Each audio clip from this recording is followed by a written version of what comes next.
Trump's presidency obviously brought a new age of interaction, political leaders and the press. And with Biden, however, the politician-media relationship might look different. Ben Smith of the New York Times puts it this way. Biden appears to, quote, have learned from his campaign that he can mostly ignore the news media and sneer at Twitter. Joining us now to discuss how a President Biden might interact with the press is media columnist for the New York Times, Ben Smith. Great to see you, Ben. Good to see you, Ben. Thanks for having me. Of course. So what is your expectation for how this media presidential relationship may shift in a Biden era? I mean, I think you're going to see a president who, really ran kind of on the promise of trying to do things in an old-fashioned way and restore normalcy. He obviously lives in the media environment we all live in, and his presidency will play out in it. But I think he almost theatrically is going to talk to the most establishment of establishment newspaper columnists. I think Thomas Friedman, David Ignatius are kind of his favorites. Care a lot about New York Times headlines and the NBC Evening News. He's going to hire, every Democratic PR person in the country wants to work for him, and he'll hire smart people who get the internet, and they will fight with all of us on Twitter and secretly care about Twitter. But I think that his own relationship with the media, which is really important, like the president does set the tone, is going to be about, reading print newspapers. Yeah, and you've covered this extensively in your own column. At the same time, we have this parallel universe, explosion of online media, Substack, and all this stuff. And in many ways, we have one of the most traditionally minded president that we will have in a long time. And of course, Trump was cable focused and really revived that entire medium. But with this kind of two-track thing where Biden really cares what Fareed Zakaria and Tom Friedman and these, kind of Obama era brokers think, at the same time of a new emergence of an entire other ecosystem. Obama at least cleverly, he'd go in on Mark Maron's podcast and he did the BuzzFeed video and all of that. Will you see, at least that level of outreach under Biden? I really just don't know the answer to that. Yeah, Biden did a pretty fun BuzzFeed video too.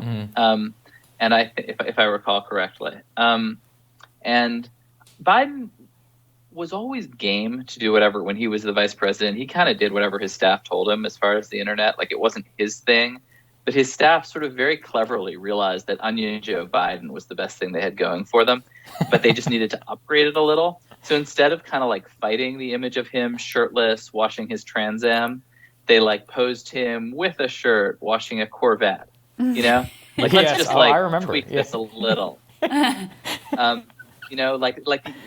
not. And it's a caricature that has some relation to reality, but not that much. But they decided to kind of lean into the internet, to the sort of gentle internet mockery of him, rather than try to fight it, which turned out to be really wise. I think that's a huge part of his persona, is the sort of goofy granddad thing, which is, partly real, but he's also got a real edge to him, right? He's prickly, which doesn't come through in that at all. Yeah, that's a good point. And Ben, how do you think journalists will handle the Biden presidency? There was an article that got a lot of attention in The Atlantic from McKay Coppins where he had quotes from prominent reporters who've really made a name for themselves in the Trump era as sort of resistance journalists. Olivia Nuzzi has this quote. She says, look, didn't require any special bravery to report honestly and critically on Donald Trump. Then she goes on to say, on a purely social level, I don't know that reporting critically on Joe Biden will feel as safe for reporters. You're not going to get yes queen to death.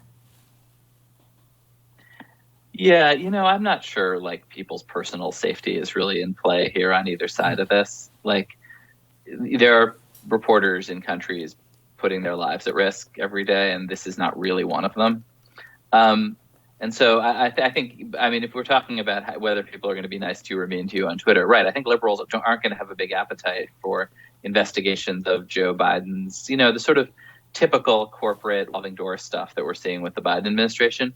But I also think, Trump was extraordinary. The way he breached norms was extraordinary. The way he lied was extraordinary. And the idea that, and you will certainly hear howls from the right that are why aren't you covering him the way you covered Trump? And he's not Trump. And I think there's a sort of impulse toward this kind of false parallelism that's ridiculous. I guess what I'm asking though, Ben, is like, will the fact that you're going to get attacked on Twitter, will that subtly shape the coverage? Because we covered here, like Maggie Haberman went on CNN. It said something so mildly critical of Joe Biden during the campaign, like, well, he's not the greatest candidate in the world. Yeah, right. And she was viciously attacked for that, right? Any sort of minor criticism just could not be tolerated whatsoever. And journalists obviously are human beings. Do you think that they're subject to shaping the tone and tenor of their question and their coverage based on that sort of reaction that they expect? Oh, for sure. People will certainly kind of feel the gravitational pull of playing to the cheap seats or playing to their audiences. I mean, I think to their subscribers as sort of a business imperative. I mean, but there are other forces at play too. Cable news, which will remain a big part of the ecosystem, just thrives on conflict, needs conflict, is going to be begging supporters of Bernie Sanders to come on and attack Joe Biden to create some conflict. So there will be kind of, and there's, there is a Democratic left that's going to be excited to read stories about, revolving door corruption in the Biden administration and amplify them. And I think good reporters like Maggie, ultimately don't care that much. Like, it can be annoying that people are mad at you on Twitter. Ultimately, you're interested in a good story and you're sort of playing a longer game. My last question for you, Ben. You've done a lot of reporting on this as well. What's the future with Fox News like? I mean, is it going to be of course, the Obama administration famously kind of declared war on Fox at the very beginning. Do you think they'll maintain that same oppositional relevancy under Biden in terms of their ratings? And then also they have their own internal problems right now in terms of Newsmax and all of that. I think the Dominion Smartmatic Fox News network is going to do a great job covering vote counting. No, I mean, I think they do leave this with some real legal problems around defamation. But I think they'll thrive in opposition. They'll, particularly because I think those new rivals are going to be crippled by these lawsuits, where Fox, it's going to be a nuisance. I think that they have space to reclaim their kind of oppositional stance without going all the way to Trump. It's just easier to be critical than to be loyal.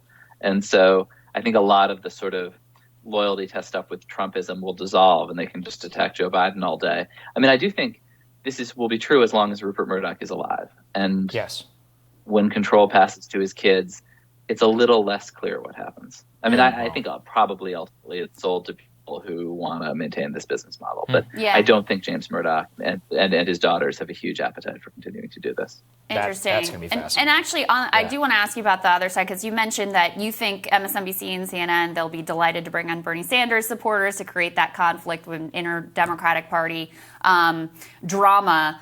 I've sort of been operating under the assumption that because Trump is still hanging out there, that they won't really change their model. They'll continue using him as like the place to create the drama because, look, he generates a lot of attention, a lot of clicks, a lot of ratings, et cetera.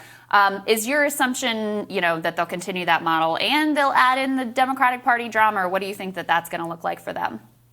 Yeah, some of both. They have a lot of hours to fill, and ratings are about to plummet. And I think they'll be. But I think AOC could be on both of those networks all day, every day if she felt like it. For instance. Yeah, no, that's a good point. It's all right, very Ben. interesting. Appreciate Thank you, your Ben. analysis, man. Thank you. Thank you. Happy New Year. Happy New Year. And we'll have more Rising for you later today.